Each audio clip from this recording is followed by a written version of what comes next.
John could see the British man-of-war still in pursuit. How ironic, he thought, as he wiped sea spray off his eyeglass.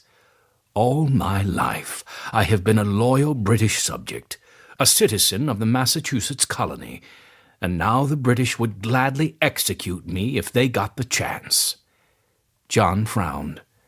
How could he possibly explain this complicated situation to his oldest son? By comparison, John's childhood had been very ordinary. His own father had been involved in politics, but that profession had never led to anything as dangerous as the moment in which John now found himself. As a boy growing up in Massachusetts, John never imagined that politics could lead to the peril he now faced on the open seas.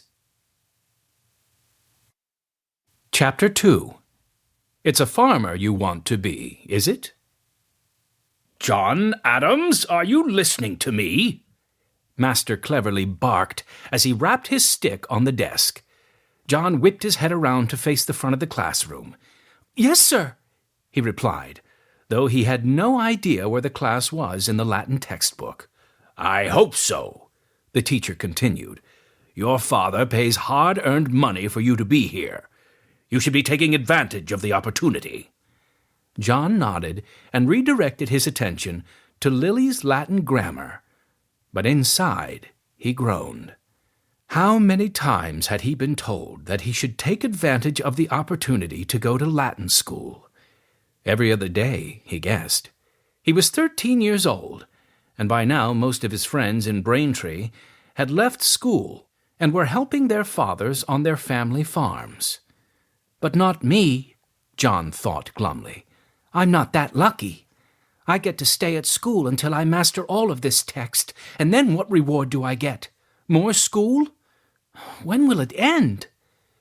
It was a good question, and one that John, as the oldest boy in his family, already knew the answer to.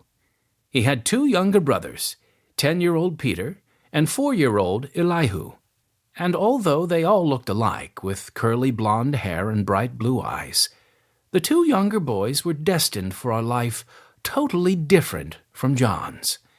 They would not have to endure all this learning. Like John, Peter had gone to a dame school, where classes were held in the home of a female teacher, to learn the basics of reading, writing, and arithmetic. But by now, he had already left school and had started working on the farm. Like so many families in Massachusetts, John's parents, John and Susanna Adams, were determined that their oldest son should get the best education possible. A bell broke John's concentration. Much to his relief, it was recess time.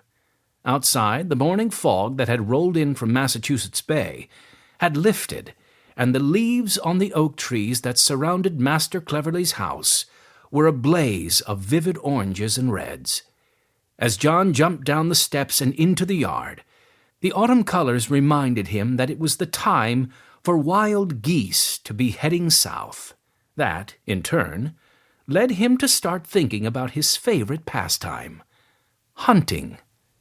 Suddenly, John could almost feel the weight of his rifle in his hands and the smooth action of the bolt. He looked around. The other boys were beginning an informal wrestling match, while Master Cleverly, whom John thought was one of the laziest teachers around, was inside the house. John's heart beat fast.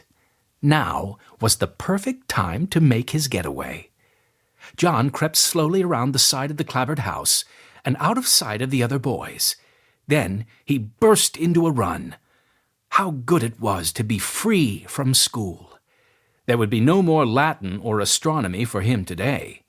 John ran all the way down the road, past the blacksmith's shop and the grist mill, until he got close to his own house. Then, keeping a careful eye out for his mother, he made his way around the 70-year-old clapboard house to his bedroom, a low, steep-roofed lean-to at the back of the house.